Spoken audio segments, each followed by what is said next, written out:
Hello बच्चों, कैसे हैं आप लोग। बहुत अच्छे होंगे और बहुत अच्छी तरीके से मस्ती कर रहे होंगे और बहुत अच्छे तरीके से आप लोग टर्म 2 एग्जाम के लिए तैयारी भी कर रहे होंगे। मेरा नाम है विजेतानंद और आप देख रहे हैं एकलव्य वाटिका। तो आज के इस वीडियो में हम लोग बात करने वाले हैं वेरिएशन के बारे में। अगर भाई साहब हम मॉडर्न पीरियोडिक टेबल में लेफ्ट से राइट चलें, अगर हम लोग मॉडर्न पीरियोडिक टेबल में लेफ्ट से राइट चले तो कैसा वेरिएशन देखने को मिलेगा पीरियोडिक प्रॉपर्टीज का।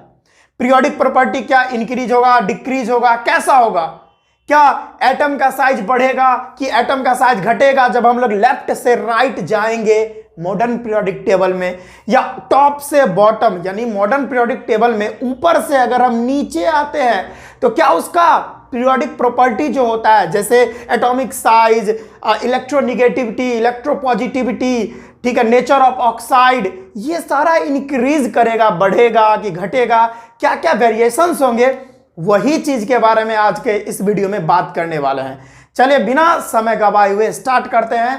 पहले देखिए ये जो पीरियोडिक प्रॉपर्टी क्या होता है। पीरियोडिक प्रॉपर्टीज हम आपको पहले ही डिस्कस कर दिए थे, जिसको पीरियोडिसिटी बोलते हैं कि एक किसी भी एलिमेंट का वैसा केमिकल और फिजिकल प्रॉपर्टी जो एक फिक्स्ड इंटरवल्स के बाद, एक रेगुलर इंटरवल्स के बाद रिपीट करती हुई हमको नजर आती है, दैट इज कॉल्ड पीरियोडिसिटी और पीरियोडिक प्रॉपर्टी। बहुत टाइप के पीरियोडिक प्रॉपर्टीज होते हैं, जैसे में पहला हो गया एटॉमिक साइज यानी एटम का जो साइज होता है वो, दूसरा है आयोनाइजेशन एनर्जी। भाई साहब हम बारी बारी से सभी को डिस्कस करते हुए चलेंगे। आप लोग यहां पर आए हैं तो डेफिनेटली यार आप समझ के जाओगे, आप कुछ देर इंतजार करते रहो।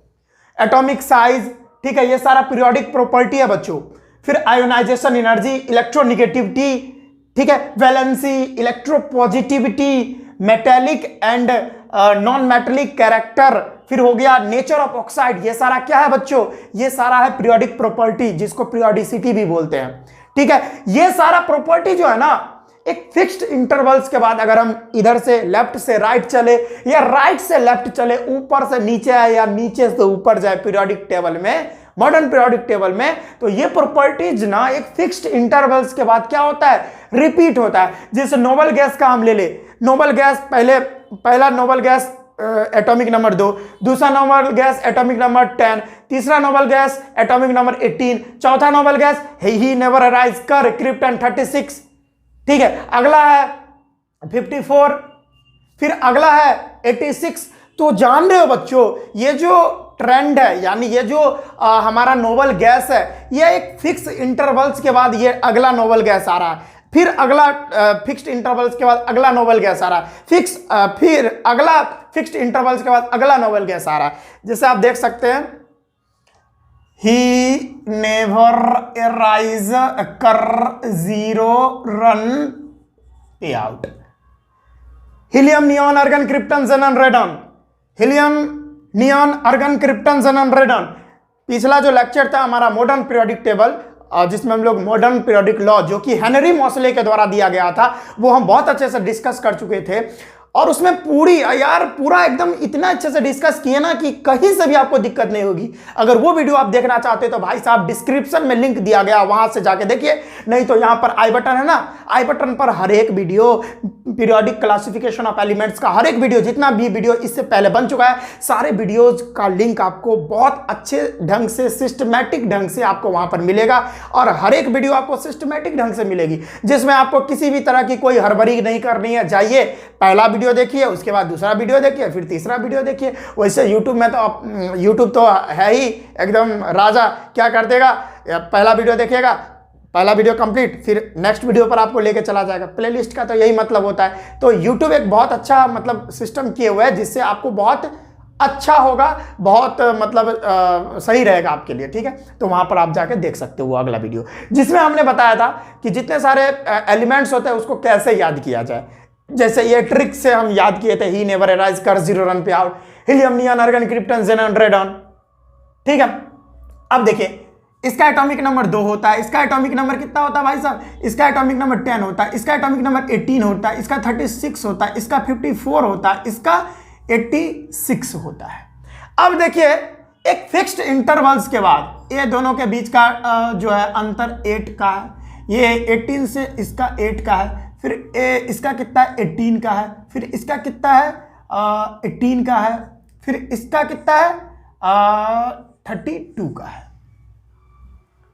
अब देख रहे हो भाई साहब, एक फिक्स्ड इंटरवल्स के बाद, देखियो एक फिक्स्ड इंटरवल्स के बाद, ये सारा क्या, एक फिक्स्ड इंटरवल्स के बाद जो है नोबल गैस रिपीट हो रहे हैं, तो इसी को बोला जाता है पीरियोडिक प्रॉपर्टी। ठीक है, यानी एक फिक्स्ड इंटरवल्स के बाद, एक फिक्स्ड इंटरवल्स के बाद क्या हो रहा है, नोबल गैस रिपीट हो रही है, तो इसी को पीरियोडिक प्रॉपर्टी बोला जाता है ना, एक फिक्स्ड इंटरवल्स के बाद प्रॉपर्टी रिपीट होना। ऐसा याद रखिए, ऐसा हम इसके लिए ही नहीं बोल रहे, नोबल गैस के लिए, ऐसा ये फर्स्ट ग्रुप के लिए भी होता है। क्या भाई साहब, फर्स्ट ग्रुप याद करने का, हेलिना की रब से फरियाद, हेलिना की रब से फरियाद, इसके लिए भी ये ट्रिक आता है। यहां भी जितने सारे एलिमेंट्स है ना, यहां भी जितने सारे एलिमेंट्स देख रहे हो, सारे एलिमेंट्स एक फिक्स्ड इंटरवल्स के बाद ये आ रहे हैं एक सेम ग्रुप में, एक फिक्स्ड इंटरवल्स के बाद सेम ग्रुप में आ रहे हैं। वैसे अगर हम बात करें ये सभी का इलेक्ट्रॉनिक कॉन्फ़िगरेशन, जैसे पहले का करें तो KL, इसका 2 1 हो जाएगा, इसका हो जाएगा 2 8 1, फिर इसका हो जाएगा 2 8 8 1। ठीक है, क्लास 10th में भाई पोटेशियम तक ही पढ़ना है। तो यहां तक आप देखिए क्या है ना कि सभी के आउटर मोस्ट सेल में एक इलेक्ट्रॉन ही है, सभी के आउटर मोस्ट में एक ही इलेक्ट्रॉन है, और इस ग्रुप का नाम है एल्कली मेटल।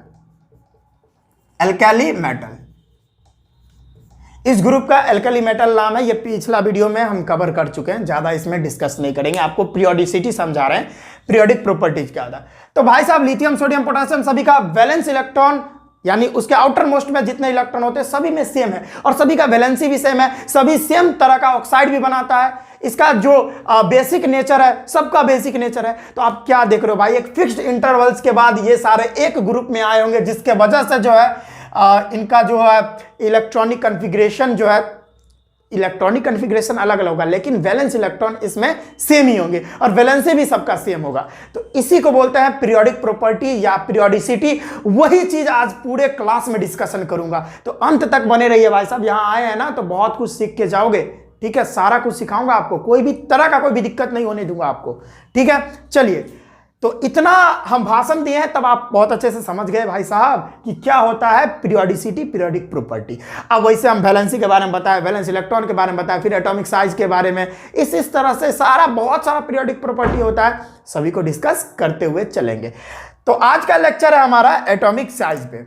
आज हम लोग सिर्फ और सिर्फ एटॉमिक साइज पे बात करने वाले हैं। अगला वीडियो फिर हो गया आयोनाइजेशन एनर्जी, और उसी में इलेक्ट्रोनिगेटिविटी भी हम ऐड कर देंगे। ठीक है, थोड़ा डिटेल में ले जा रहे हैं, क्योंकि भाई साहब 2 ही चैप्टर आ रहे हैं टर्म 2 में, तो जानते ही हो एकदम अच्छा क्वेश्चन पूछा जाएगा, अच्छे डिटेल में, और डेप्थ से क्वेश्चन आएंगे। तो भाई डेप्थ से पढ़ना भी तो जरूरी होगा ना, इसी के लिए भाई डेप्थ से चल रहे हैं हम लोग। ठीक है, तो आप भी डेप्थ से पढ़िए हमारे साथ। तो एटॉमिक साइज, तो भाई साहब एटॉमिक साइज क्या होता है, भाई साहब याद कर लो, एटम का जो साइज है, एटम का जो साइज है उसी को बोलते हैं एटॉमिक साइज। खैर अब डेफिनेशन भी देख लीजिए, एकदम लंबा चौड़ा। It refers to the distance between the center of nucleus of an atom to its outermost shell of the electron। ये अगर आई थिंक आपने, चलिए पहले एक बार स्क्रीनशॉट कर लीजिए, तो आप जल्दी से, थोड़ा मिटाऊंगा मैं, स्क्रीनशॉट कर लीजिए बच्चों, कर लिए हैं। चलिए भाई साहब इसको देता है मिटा में, और आगे आप लोगों को बता देता हूं मैं। चलिए क्या है कि यहां पर बोल रहा है कि it refers to the distance between the centre of the nucleus of an atom to its outermost shell of the electron. कहने का क्या मतलब हुआ, मैं थोड़ा ड्रॉ करके बता देता हूं। ये भाई साहब न्यूक्लियस है, ये हमारा सेल है, हम एटम का स्ट्रक्चर बना रहे हैं, कुछ इस तरीके से बनता है। ये सपोज दैट हम सोडियम का ये एटम बनाए, ये सोडियम का एटम बनाया है, इसका एटॉमिक नंबर 11 होता है। 11 इलेक्ट्रॉन के को अगर हम सजाएंगे KLm में 2 8 1 होगा। इस तरह से इलेक्ट्रॉनिक कॉन्फ़िगरेशन होंगे। क्लास 9th में ये चीज आप पढ़ चुके हैं भाई साहब, पढ़े ना? हाँ। तो अब क्या होता है, हम लोग जानते हैं ये K सेल होता है, ये L सेल, ये M सेल। K सेल में 2 इलेक्ट्रॉन होते हैं, L सेल में 8 इलेक्ट्रॉन होते हैं, और M सेल, ये जो M सेल होता है उसमें 1 इलेक्ट्रॉन होता है सोडियम के एटम में। अब देख रहे हो भाई साहब, सोडियम का एटम आउटर मोस्ट सेल में है 1 इलेक्ट्रॉन। तो न्यूक्लियस के सेंटर से लेकर न्यूक्लियस के सेंटर से लेकर वो जो आउटर मोस्ट सेल है वाला जो इलेक्ट्रॉन है या आउटर मोस्ट सेल तक का जो डिस्टेंस होगा ना, वो जो न्यूक्लियस का जो सेंटर है वहां उसके मिडिल से, उसके सेंटर से लेकर आउटर मोस्ट सेल तक, या वो जो इलेक्ट्रॉन जहां पर है एक इलेक्ट्रॉन वहां तक का जो भी डिस्टेंस होगा ना, उसी को बोलेंगे एटॉमिक साइज, या उसी को एटॉमिक रेडियस बोलते हैं। क्या बोलते हैं? Atomic radius. Atomic radius. और एटॉमिक रेडियस से ही पूरे एटम का जो है साइज पता होता है। ठीक है बच्चों, तो ये बात है, समझ में आया? यही डेफिनेशन है कि एटम के सेंटर से लेकर वो आउटर मोस्ट इलेक्ट्रॉन तक का जो डिस्टेंस होगा वही एटम का साइज होगा या एटम का रेडियस होगा, और उसी से जो है हम लोग पता कर लेंगे कि भाई एटम कितना, उसका कितना रेडियस है। समझ में आया? यही बात यहां पे कही जा रही है। एटम का जो साइज होता है ना वो स्फेरिकल होता है, बहुत हद तक स्फेरिकल होता है, तो ओवरऑल हम उसको स्फेरिकल ही मानेंगे। देख रहे हैं स्फेरिकल है ना? अरे भाई साहब बताइए, स्फेरिकल है ना? यस, यहां पर बना नहीं है सही से, लेकिन स्फेरिकल है। अब ये स्फेरिकल साइज अगर है, इसका स्फेरिकल शेप है, तो हम लोग जानते हैं कि स्फेरिकल कोई भी चीज है तो उसका वॉल्यूम होता है कुछ। क्या होता है भाई साहब? वॉल्यूम होता है। तो वॉल्यूम में स्फेरिकल कोई चीज रहे या स्फेरिकल कुछ भी रहे, उसका वॉल्यूम हम लोग कैसे निकालते हैं? 4/3 पाई आर क्यू से, 4/3 पाई आर क्यू से निकालते हैं। जहां पर यहां आर जो देख रहे हैं ना भाई साहब, ये आर या क्या है? यह एक वेरिएबल होता है, और इसमें 4/3 पाई ये सभी जो है कांस्टेंट है, इसका वैल्यू पहले से फिक्स होता है ना, ये सारा कांस्टेंट है। तो इसमें एक ही चीज वेरिएबल है, और एक ही चीज वेरिएबल होने के कारण हम यहां पर समझ गए हैं कि वॉल्यूम, एक बात तो आपको बता दूं कि यहां पर आप देख रहे हैं कि volume of an atom direct depend कर रहा है किस पर? आर क्यूब पर, यानी रेडियस के क्यूब पे डिपेंड कर रहा है। क्योंकि यार और सारा चीज देखिए ना, ये सारा जितना भी चीज देख रहे हो सारा क्या है? कांस्टेंट है, ये तो कभी बदलेगा ही नहीं। एक ही चीज है वेरिएबल यहां पर, आर क्यूब। ठीक है, तो वॉल्यूम जो होता है वो डायरेक्टली प्रोपोर्शनल होता है क्यूब ऑफ द रेडियस के। क्या होता है? वॉल्यूम जो होता है क्यूब ऑफ द रेडियस के डायरेक्टली प्रोपोर्शनल होता है। अगर किसी भी एटम का या किसी भी कोई भी स्फेरिकल चीज का, अभी हम एटम का बात करें तो एटम ही बात करेंगे, किसी भी एटम का जो क्यूब ऑफ द रेडियस है वो इंक्रीज करेगा तो भाई साहब उसका वॉल्यूम भी इंक्रीज करेगा। डायरेक्टली प्रोपोर्शनल का यही तो मतलब होता है, एक वैल्यू बढ़ेगा तो दूसरा वैल्यू उसके साथ साथ बढ़ेगा, अगर एक वैल्यू घटा तो दूसरा वैल्यू उसके साथ साथ घट जाएगा। वही मैंने बताया कि वॉल्यूम जो है डायरेक्टली प्रोपोर्शनल है आर क्यूब के, रेडियस के क्यूब का डायरेक्टली प्रोपोर्शनल होता है। एक वैल्यू बढ़ेगी, अगर रेडियस बढ़ा तो वॉल्यूम भी बढ़ेगा, वॉल्यूम घटा तो रेडियस भी घट जाएगा। यही होता है डायरेक्टली प्रोपोर्शनल का रिलेशन। ठीक है, वॉल्यूम और रेडियस के बीच का। ठीक है, तो यह बात आपको समझ में आई। एक और बात आप समझ लीजिए, एटॉमिक रेडियस, याद रखिए एटॉमिक रेडियस यानी एटम का जो रेडियस होता है ना, ये रेडियस, एटम का जो रेडियस होता है वो डायरेक्टली प्रोपोर्शनल होता है नंबर ऑफ सेल के। अरे भाई साहब इसमें क्या कहना, जैसे अब इसको मिटाते हैं और देखिए समझाते हैं। एटम का जो रेडियस होता है वो डायरेक्टली प्रोपोर्शनल होता है नंबर ऑफ सेल के। देखिए मैं बता रहा हूं कैसे। ये न्यूक्लियस, ये पहला सेल, ये दूसरा सेल, ये के सेल, ये एल सेल। अब यहां पर 2 इलेक्ट्रॉन इसमें है और इसमें मान के चलिए 4 इलेक्ट्रॉन है। ये किसका एटम होगा? ये है कार्बन का एटम। ये किसका एटम है? ये कार्बन का एटम है। तो अभी देखिए इसका रेडियस यहीं तक जाएगा, क्योंकि आउटर मोस्ट इलेक्ट्रॉन जहां तक रहे, यानी किसी भी एटम का जो न्यूक्लियस है उसके सेंटर से आउटर मोस्ट सेल में जो इलेक्ट्रॉन है वहां तक का जो डिस्टेंस होगा वही क्या होगा? वही होगा भाई रेडियस। तो अभी 2 ही सेल था तो इतना वाला रेडियस हो गया। अगर मान के चलिए यहां पर एक पॉजिटिव चार्ज यानी न्यूक्लियस, यहां पे पहला सेल, यहां पे दूसरा सेल, यहां पे तीसरा सेल। अब यहां पर अगर हम बात करें तो n का संख्या कितना था? n = 2 था। नंबर ऑफ सेल जो था वो कितना था? 2 ही था। ये देखिए के सेल और ये एल सेल, 2 ही सेल था, तो इसका रेडियस इतना बड़ा हो गया। ठीक है, दूसरा मार्कर ले लेता हूं, इसका रेडियस क्या हुआ? इतना बड़ा हुआ। लेकिन अब देखिए, अब यहां से इसका नापेंगे, यहां पर मान के चलिए ये अगर हम बना दिए सोडियम का है, ये एटम सोडियम का है, तो इसमें 2 इलेक्ट्रॉन, इसमें 8 इलेक्ट्रॉन, और इसमें हो गया भाई साहब कितना इलेक्ट्रॉन, इसमें हो गया 1 इलेक्ट्रॉन। अब हम क्या करेंगे, अब हम सेंटर से, न्यूक्लियस के सेंटर से यहां तक का डिस्टेंस मापेंगे। यही हो गया इस एटम का, इस सोडियम एटम का रेडियस।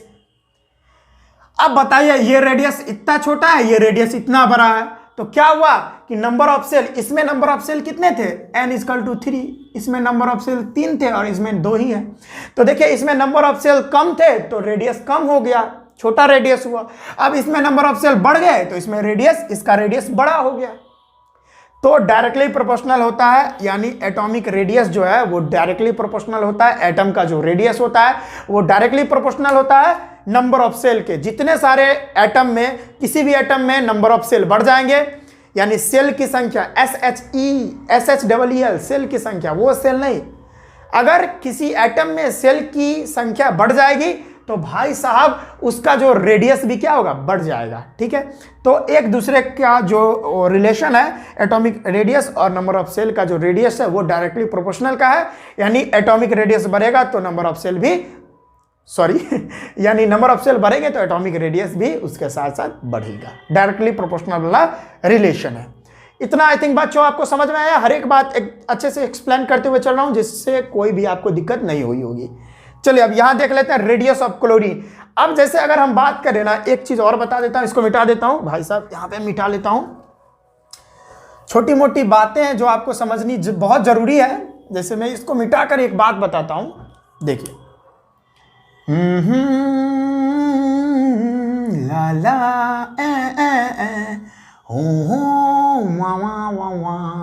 यहां पर देखिए ये एक एटम बना लिया, किसी भी एटम, किसी भी एलिमेंट का एटम है ये। अब क्या कर रहे हैं हम कि यहां पर कोई आउटर मोस्ट इलेक्ट्रॉन है। अब यहां से लेकर यहां तक का डिस्टेंस रेडियस होगा, इस एटम का रेडियस होगा। तो अगर हम किसी एक इंडिविजुअल एटम का रेडियस पता करना चाहते हैं तो वी कैन नॉट फाइंड यार, ऐसे हम लोग पता थोड़ी ना करेंगे, घुस जाएंगे उसके अंदर। अब भाई आते हैं हम आपके अंदर, घुसते हैं, और ये भाई देखिए ये रहा रेडियस, अच्छा नाप लेंगे, इंची टेप लेके जाएंगे और रेडियस को नाप के चले आएंगे। तो भाई साहब ये हमारे लिए संभव नहीं होता है, क्योंकि एटम का जो साइज होता है ना बहुत छोटा होता है, उसको हम पिकोमीटर में मापते हैं भाई, वो बहुत स्मॉलेस्ट यूनिट होता है, बहुत स्मॉलेस्ट यूनिट होता है, इतना छोटा होता है कि बता नहीं सकते। उसमें आप क्या, दुनिया का इतना छोटा आदमी भी, मतलब आदमी कह रहा हूं, इतना छोटा चीज भी नहीं घुस सकता उसके अंदर, इतना छोटा होता है, हम अपने आंख से इवन नहीं देख सकते हैं। तो भाई साहब उसके अंदर कैसे घुसेंगे? तो भाई कैसे कैलकुलेट करेंगे रेडियस? तो रेडियस को कैलकुलेट करने का एक बहुत अच्छा तरीका, अभी तो बहुत अच्छे मतलब टेक्निक आ गए हैं, अब तो इंडिविजुअली भी हम लोग रेडियस को कैलकुलेट कर सकते हैं, ऐसा ऐसा मशीन्स वगैरह आ गया है। लेकिन पहले कैसे कैलकुलेट किया जाता था? तो पहले कैलकुलेट किया जाता था कुछ तरीकों के वजह से, वो तरीका हम आपको बता रहे हैं। एक सिंगल इंडिविजुअल एटम का जो है रेडियस कैलकुलेट नहीं किया जा सकता है, इसी के लिए 2 एटम को लाया जाता है। जैसे यहां पर क्लोरीन, 2 क्लोरीन का एटम आपको दिख रहा होगा, ये क्लोरीन, ये क्लोरीन, 2 क्लोरीन का एटम आया, उसको, उसमें हम केमिकल रिएक्शन करवाए, आ गया ये क्लोरीन बाबू, ये क्लोरीन बेटा, ये दूसरा क्लोरीन बेटी, आया, उई उई उई, आजा भाई आजा भाई आजा भाई, आ गया।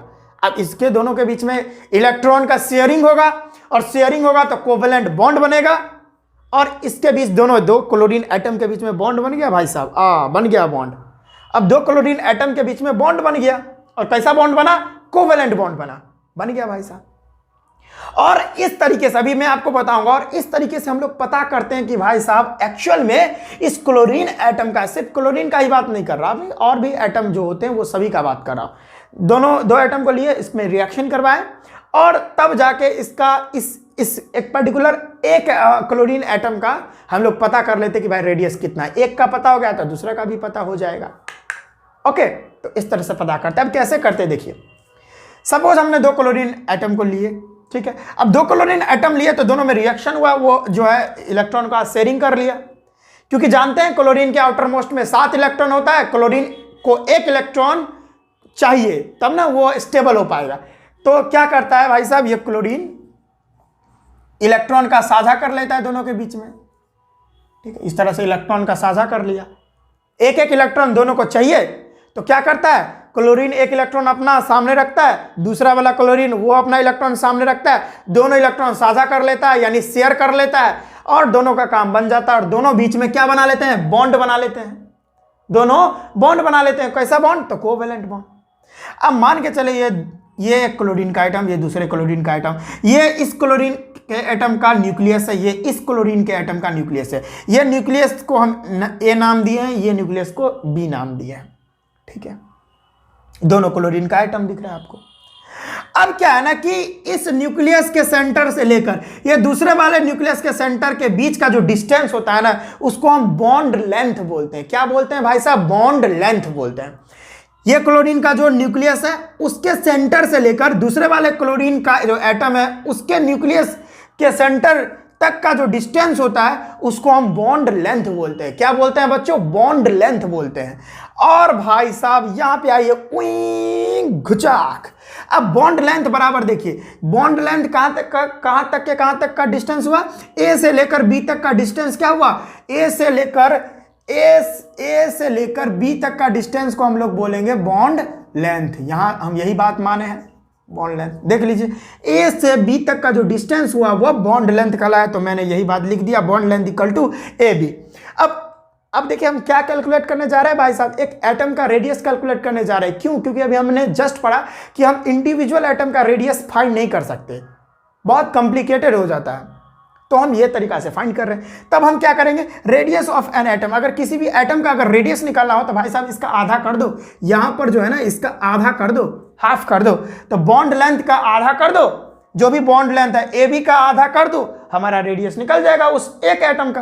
तो bond length by 2, bond length भाई साहब कितना है, ए बी है, सॉरी कहां पे गया, बॉन्ड लेंथ यहां पर ए बी है तो ए बी बाई 2 कर दो, तो यहां पर एक क्लोरीन जो एटम है इसका रेडियस हम लोग को फाइंड हो जाएगा। इस तरीके से फाइंड करते हैं, ठीक है। तो आई थिंक आपको समझ में आया होगा, जल्दी से आप स्क्रीनशॉट कर लीजिए, जल्दी कर लीजिए। इसके बाद हम लोग, अगर आपने स्क्रीनशॉट कर लिए होंगे तो इसके बाद हम लोग पढ़ेंगे ट्रेंड्स। अगर हम लोग लेफ्ट से राइट अगर जाते हैं मॉडर्न पीरियोडिक टेबल में, तो भाई साहब कैसा कैसा वेरिएशन देखने को मिलता है। क्या एटम का साइज बढ़ेगा लेफ्ट से राइट जाने में मॉडर्न पीरियोडिक टेबल में, कि एटम का साइज घटेगा। अब बढ़ेगा तो क्यों बढ़ेगा और घटेगा तो क्यों घटेगा, वो देखेंगे। और अगर ये भी देखेंगे कि ग्रुप में, अगर ग्रुप में यानी मॉडर्न पीरियोडिक टेबल के ग्रुप में ऊपर से नीचे अगर आएंगे, टॉप से अगर बॉटम आएंगे, तब वहां पर क्या वेरिएशन देखने को मिलता है। क्या एटम का साइज बढ़ेगा कि घटेगा, बढ़ेगा तो क्यों बढ़ेगा, घटेगा तो क्यों घटेगा, वही चीज हम देखेंगे, ठीक है बच्चों। तो इसका अगर आप स्क्रीनशॉट नहीं लिए हैं तो स्क्रीनशॉट ले लीजिए, या वीडियो को रोक कर पॉज करके ये सारा चीज नोट कर सकते हैं। तो देखिए बच्चों, अब हम लोग देखेंगे कि अगर ग्रुप में हम टॉप से बॉटम आए, मॉडर्न पीरियोडिक टेबल में हम टॉप से बॉटम आए ग्रुप में, ऊपर से अगर नीचे आए ग्रुप में, तो क्या एटम का साइज बढ़ेगा, और बढ़ेगा भी तो क्यों बढ़ेगा, क्या कारण है बढ़ने का, वो हम देखते हैं। वेरिएशन देखेंगे, अगर हम टॉप से बॉटम आएंगे मॉडर्न पीरियोडिक टेबल में तो वेरिएशन क्या होंगे एटॉमिक साइज में। तो on moving from top to bottom in MPT modern periodic table, MPT modern periodic table short में मैंने लिख दिया है। अगर हम लोग मॉडर्न पीरियोडिक टेबल में अगर ऊपर से नीचे यानी टॉप से बॉटम आते हैं, तब क्या होगा, एटम का साइज क्या होगा, इंक्रीज करेगा। ये एरो का ऊपर साइन है, इंक्रीज करेगा। क्यों भाई, बिकॉज नंबर ऑफ सेल क्या हो जाएंगे, इंक्रीज हो जाएंगे। और नंबर ऑफ सेल क्यों इंक्रीज होंगे, तो नंबर ऑफ, भाई एटॉमिक नंबर जैसे जैसे बढ़ेगा, नीचे आएंगे तो क्या होगा, एटॉमिक नंबर बढ़ रहा है। देखिए हाइड्रोजन का एटॉमिक नंबर 1 होता है, एटॉमिक नंबर हाइड्रोजन का 1 होता है, इसका एटॉमिक नंबर जो है 3 होता है, इसका एटॉमिक नंबर 11 होता है, इसका एटॉमिक नंबर जो है वो 19 होता है। तो देख रहे हैं भाई साहब कि एटॉमिक नंबर क्या है, इंक्रीज हो रहा है। तो जैसे जैसे एटॉमिक नंबर इंक्रीज होगा तो नंबर ऑफ इलेक्ट्रॉन्स भी इंक्रीज होंगे ना, क्योंकि हम लोग जानते हैं atomic number equal to, atomic number neutral atom के लिए atomic number equal to number of electron होते हैं। तो उतने ज़्यादा इलेक्ट्रॉन होंगे तो उतने ज़्यादा सेल होंगे ना, सेल इंक्रीज करते जाएंगे। क्योंकि भाई सभी इलेक्ट्रॉन को आप एक सेल में नहीं रख सकते, हर एक सेल का अपना अपना एक कैपेसिटी होता है, अब हर एक सेल का अपना एक एनर्जी लेवल होता है, उतना ही इलेक्ट्रॉन को वो कैप्चर करके रख सकता है। ठीक है, हर एक सेल का अपना अपना एक एनर्जी लेवल होता है। तो भाई साहब हर एक इलेक्ट्रॉन को वो नहीं रख सकता, सभी इलेक्ट्रॉन एक ही सेल में नहीं रह सकते, वो अगला अगला सेल में रखाएगा। जैसे हम लोग जानते हैं क्लास 9 में पढ़े थे कि जो सेल होता है उसमें कितने इलेक्ट्रॉन रख सकते हैं, यह हम 2n² से हम लोग पता कर सकते हैं। क्लास 9 में मैं नहीं जा रहा, ये सब चीज आपको पता होगा। के सेल में जैसे बात कर लीजिए, के सेल में मैक्सिमम 2 इलेक्ट्रॉन को रखा जा सकता है, 2 इलेक्ट्रॉन को। एल सेल में मैक्सिमम 8 इलेक्ट्रॉन रखे जा सकते हैं। एम सेल में मैक्सिमम कितने इलेक्ट्रॉन, 18 इलेक्ट्रॉन्स। और के एल एम एन सेल में कितने मैक्सिमम इलेक्ट्रॉन रखे जा सकते हैं, 32। इस तरीके से होता है, इस तरह समझाते हैं। तो भाई एक सेल में आप सभी इलेक्ट्रॉन को नहीं रख सकते, अगला अगला सेल में रखना पड़ता है। तो जैसे जैसे एटॉमिक नंबर बढ़ेगा उसमें इलेक्ट्रॉन बढ़ेंगे, और इलेक्ट्रॉन बढ़ेंगे तो भाई साहब वहां पर क्या होगा, नंबर ऑफ सेल भी बढ़ेंगे। ठीक है, क्योंकि हर एक इलेक्ट्रॉन को आप एक सेल में नहीं रख सकते, हर एक सेल का अपना इलेक्ट्रॉन रखने का क्षमता होता है, उतना इलेक्ट्रॉन भरा फिर अगला वाला सेल में भराएगा। इसीलिए एटॉमिक नंबर नीचे ऊपर से नीचे जाते समय एटॉमिक नंबर इंक्रीज करता है। जैसे जैसे एटॉमिक नंबर इंक्रीज करता है तो नंबर ऑफ इलेक्ट्रॉन बढ़ते हैं, और नंबर ऑफ इलेक्ट्रॉन बढ़ते हैं तो नंबर ऑफ सेल भी बढ़ते हैं उसके साथ, और नंबर ऑफ सेल बढ़ेगा। हम जानते हैं नंबर ऑफ सेल जैसे ही बढ़ेगा तो उसका क्या होगा, साइज बढ़ेगा। क्योंकि हम अभी जस्ट पढ़े थे भाई साहब कि एटॉमिक रेडियस जो होता है डायरेक्टली प्रोपोर्शनल होता है नंबर ऑफ सेल के। कि भाई साहब जैसे ही नंबर ऑफ सेल इंक्रीज करेगा, नंबर ऑफ सेल जैसे ही इंक्रीज करेगा, यानी सेल की संख्या, एटम में सेल की संख्या जैसे ही इंक्रीज करेगी तो उसका एटॉमिक रेडियस भी इंक्रीज करेगा, यानी बोले तो उस एटम का साइज भी बढ़ेगा। तो जितना ज्यादा सेल उतना ज्यादा उसका एटॉमिक रेडियस, या उतना बड़ा एटम हो जाएगा। तो वही बात तो है, ऊपर से नीचे आएंगे तो भाई क्या होता है, नंबर ऑफ सेल बढ़ेंगे, और नंबर ऑफ सेल बढ़ेंगे तो उसका एटॉमिक रेडियस बढ़ेगा, एटॉमिक रेडियस बढ़ेगा तो डेफिनेटली एटम का साइज बढ़ेगा। बस यही बात था। जैसे हाइड्रोजन का बात कर लीजिए तो हाइड्रोजन सबसे छोटा एटम होता है, फिर लिथियम जो है उससे बड़ा एटम होता है, फिर सोडियम उससे बड़ा, फिर पोटासियम उससे बड़ा, फिर रुबेडियम, सीजियम, फ्रांसियम, ये सारे जैसे हाइड्रोजन, हीलियम, लिथियम, है ली ना की रब, फिर रुबेडियम और फरियाद, फ्रांसियम, सीजियम कहाँ गया, फिर है ली ना की रब से फरियाद। तो फरियाद सबसे लास्ट में आ जाएगा, तो सबसे बड़ा जो है फ्रांसियम हो जाएगा एटम, फिर सीजियम हो जाएगा उससे छोटा फ्रांसियम से। तो इस तरह से होता है। तो इसमें जितने भी एटम होंगे ना, इसमें जितने भी एलिमेंट देख रहे हैं सारा बेसिक नेचर का होता है, वो आगे है नेचर ऑफ ऑक्साइड में आपको बताएंगे। तो हमने ये क्या समझा कि ग्रुप फर्स्ट वाले हमने कुछ एलिमेंट्स को लिए, एक ग्रुप फर्स्ट वाले ग्रुप को लिए, ग्रुप फर्स्ट वाले एलिमेंट्स को उसमें लिए जिसको हम एल्कली मेटल बोलते हैं। उसमें जितने सारे मेटल दिख रहे हैं सारे क्या है, सारे क्या है, यानी ऊपर से नीचे आएंगे तो उसका साइज बढ़ेगा, क्योंकि नंबर ऑफ सेल बढ़ रहा है, नंबर ऑफ सेल बढ़ेगा तो एटॉमिक रेडियस बढ़ेगा, यानी एटम का साइज बढ़ेगा। देखिए जैसे हम हाइड्रोजन के एटम में बात करें तो उसमें एक ही सेल है, देखते जाइए। यहां पर हाइड्रोजन के एटम में बात करें तो एक ही सेल है, फिर लिथियम के एटम में बोले तो 2 सेल है, देखिए नंबर ऑफ सेल बढ़ रहा है। फिर पोटासियम के एटम में देखें तो 3 सेल है, नंबर ऑफ सेल यहाँ पर बढ़ गए। ये नंबर ऑफ सेल 1 था, इसमें 2 सेल हो गया, फिर इसमें 3, और इसमें देखिए 4 सेल बढ़ गया, 4। तो सेल बढ़ रहा है तो एटम का साइज बढ़ेगा। जैसे यहाँ पर हमारा बात कर ले, जो हाइड्रोजन का एटम होता है वो 150 पिकोमीटर से भी बहुत कम होता है। एग्जैक्ट वैल्यू यहाँ पे समझ मुझे पता नहीं है, अभी याद नहीं आ रहा, तो 150 से भी जो है कम होता है, ये बहुत कम होता है पिकोमीटर। फिर हमारा लिथियम का 152 पिकोमीटर साइज होता है एटम का। फिर हमारा सोडियम का जो है 186 पिकोमीटर होता है, और फिर हमारा पोटासियम का 231 पिकोमीटर क्या होता है, एटम का साइज होता है। तो यही था कि भाई साहब अगर हम मॉडर्न पीरियोडिक टेबल में ऊपर से नीचे चले ग्रुप में, ऊपर से नीचे चलेंगे तो ग्रुप में ही चलेंगे ना, लेफ्ट से राइट चलेंगे तो पीरियड में चलेंगे।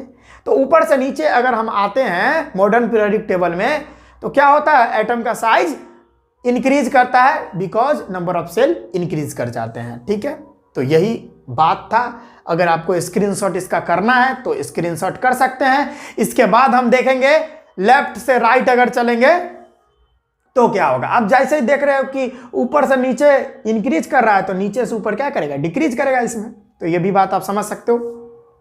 इसके बाद हम देखेंगे वेरिएशन अक्रॉस अ पीरियड। अगर पीरियड में हम लेफ्ट से राइट चले तो उसका जो है साइज बढ़ेगा कि घटेगा वो हम देखेंगे। आप इसको स्क्रीनशॉट कर लीजिए जल्दी से स्क्रीनशॉट। अब आप ध्यान दीजिए बच्चों कि अगर अब हम मॉडर्न पीरियोडिक टेबल में लेफ्ट से राइट चले, ठीक है, हम पीरियड में अब चलने वाले, ग्रुप में नहीं चलेंगे, हम पीरियड में अगर चले लेफ्ट से राइट, तब क्या देखने को मिलेगा साइज में, एटम के साइज में। तो on moving from left to right in modern periodic table then the size of an atom decreases because the number of electron increases. और जब भी नंबर ऑफ इलेक्ट्रॉन इंक्रीज कर जाते हैं तो नंबर ऑफ इलेक्ट्रॉन जैसे ही इंक्रीज करेंगे तो भाई न्यूक्लियस जो है ना उस इलेक्ट्रॉन को खींचना चालू कर देगा। और जैसे ही न्यूक्लियस जो है एक अट्रैक्टिव फोर्स लगाता है इलेक्ट्रॉन पे, तो जिसके वजह से एटम का साइज जो है उसको पुल करता है, इलेक्ट्रॉन को पुल करता है, तो जो है इलेक्ट्रॉन पास आते हैं और एटम का साइज छोटा हो जाता है। डिटेल वे में एक्सप्लेन करेंगे, हर एक चीज को आपको समझाऊंगा, बस बने रहिए। ठीक है, यहां पे देख रहे हैं lithium, beryllium, boron, carbon, nitrogen, oxygen, fluorine. Second period मैंने लिया है, ये मैंने सेकंड पीरियड लिया हूं। ठीक है भाई साहब, ये सेकंड पीरियड है। और हम लोग जानते थे ना एक बात, अगर आपको कंफर्म नहीं होता है तो इस सब का इलेक्ट्रॉनिक कॉन्फ़िगरेशन कर लीजिए, क्योंकि ये जो पीरियड नंबर होता है ना, पीरियड नंबर इक्वल टू क्या होता है भाई साहब, period number equal to number of shell, ये दोनों इक्वल होता है। जैसे पीरियड नंबर 2 है तो उसमें 2 ही सेल होंगे, जैसे लिथियम में 2 सेल हैं, beryllium, boron, carbon, nitrogen, oxygen, fluorine, सभी में भाई साहब 2 ही सेल हैं। तो इससे भी आप पता कर सकते हो। हाँ, तो ये सभी में 2-2 सेल हैं। अब भाई साहब सेल की संख्या तो यहाँ पर सेम ही है, तो जानते हो कि अब आप क्वेश्चन मेरे से करोगे, जैसे मैंने पिछला अभी टॉपिक पढ़ाया कि सर जिसमें सेल की संख्या डिफरेंट होते जाएगी तो उसमें क्या होगा, साइज एटम का क्या होगा, इंक्रीज करते जाएगा ना। जैसे ही सेल का नंबर बढ़ते जाएगा तो साइज जो है इंक्रीज करता जाएगा, क्योंकि रेडियस भी वहां पर इंक्रीज करेगा। लेकिन सर आप यहां पर देखिए सर, इसमें तो सेकंड पीरियड का ये एलिमेंट है सारा, जिसमें period equal to number of shell होता है और दोनों इक्वल है, क्योंकि जितना पीरियड नंबर होगा उतना ही नंबर ऑफ सेल होगा। तो नंबर ऑफ सेल अगर सर कांस्टेंट है, नंबर ऑफ सेल अगर बराबर है सबका, तो फिर सर साइज कैसे मतलब डिक्रीज करेगा, हमको समझ नहीं आ रहा। सभी एटम का साइज तो इक्वल होना चाहिए ना, क्योंकि नंबर ऑफ सेल इक्वल है। तो ऐसा नहीं होता है, कुछ कारण हो जाता है। यहाँ पर देखिए क्या होता है कि भाई साहब जैसे ही देखिए ये लिथियम है, एटॉमिक नंबर भी मैं लिख देता हूँ, लिथियम एटॉमिक नंबर 3, बेरिलियम 4, 5, 6, 7, 8, 9। अब क्या हो रहा है कि एटॉमिक नंबर इंक्रीज कर रहा है। जैसे जैसे एटॉमिक नंबर इंक्रीज कर रहा है तो उसमें इलेक्ट्रॉन्स भी बढ़ रहे हैं, प्रोटॉन्स भी बढ़ रहे हैं उस एटम में।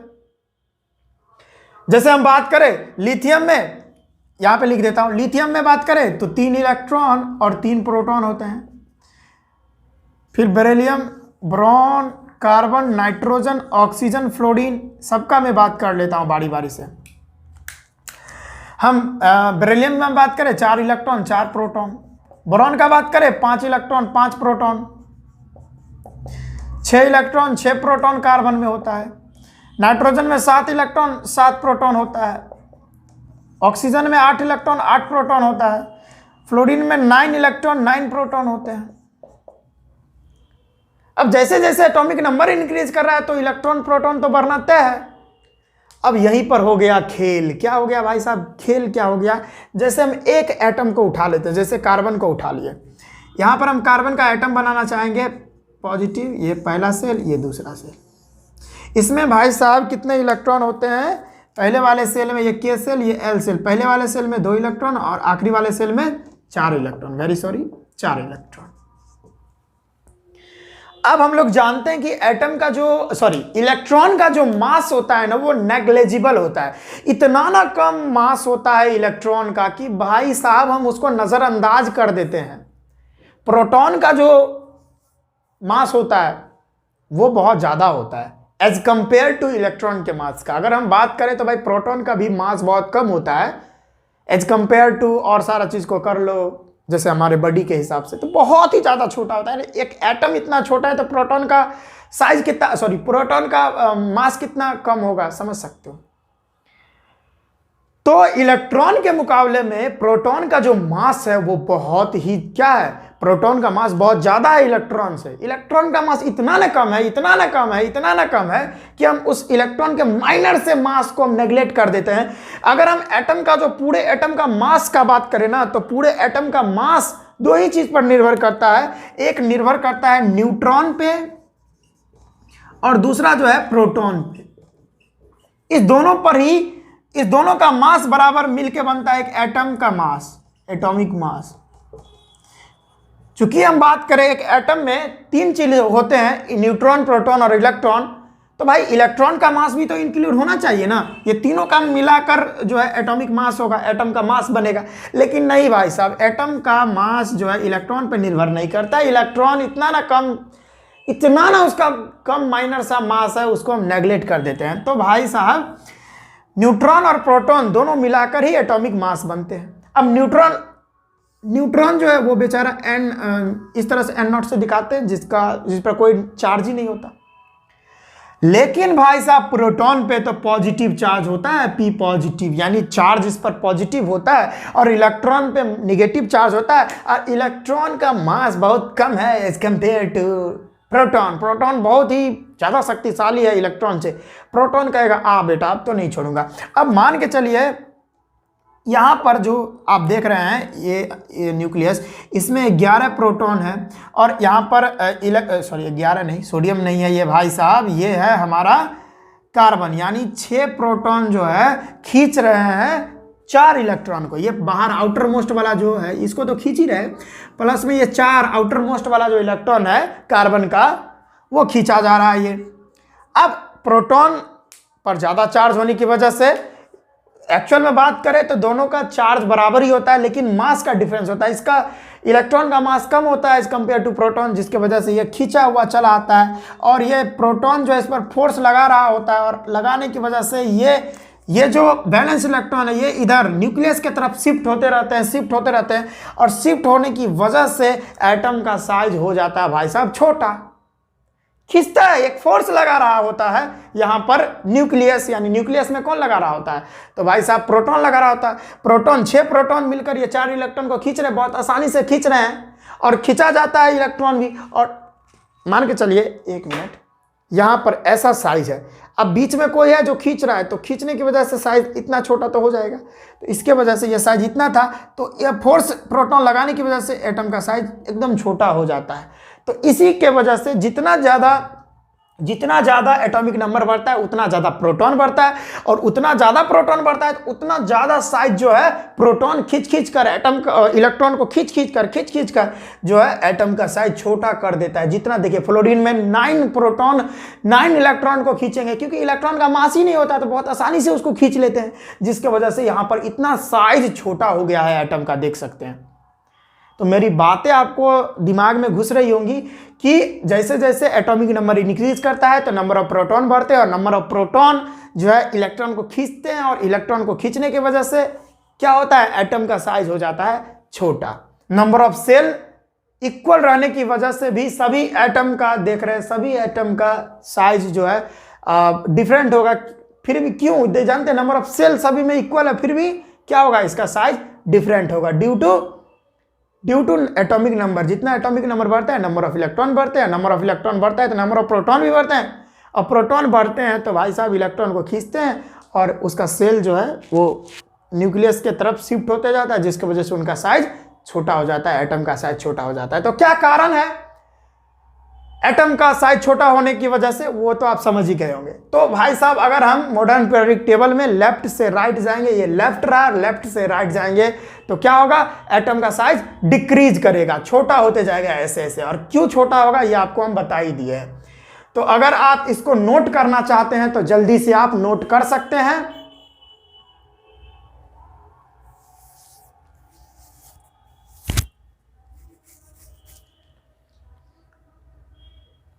ठीक है बच्चों, आपने नोट कर लिए होंगे। तो आज के इस वीडियो में बस इतना ही रखते हैं, बहुत लंबा ये वीडियो हो गया है, कोई बात नहीं है। नेक्स्ट टॉपिक हमारा रहेगा आयोनाइजेशन एनर्जी पर। क्या भाई साहब हम लेफ्ट से राइट जाएंगे पीरियड में, अगर लेफ्ट से राइट जाएंगे तो क्या आयोनाइजेशन एनर्जी बढ़ेगा कि घटेगा? क्या हम टॉप से बॉटम आएंगे तो आयोनाइजेशन एनर्जी बढ़ेगा कि घटेगा?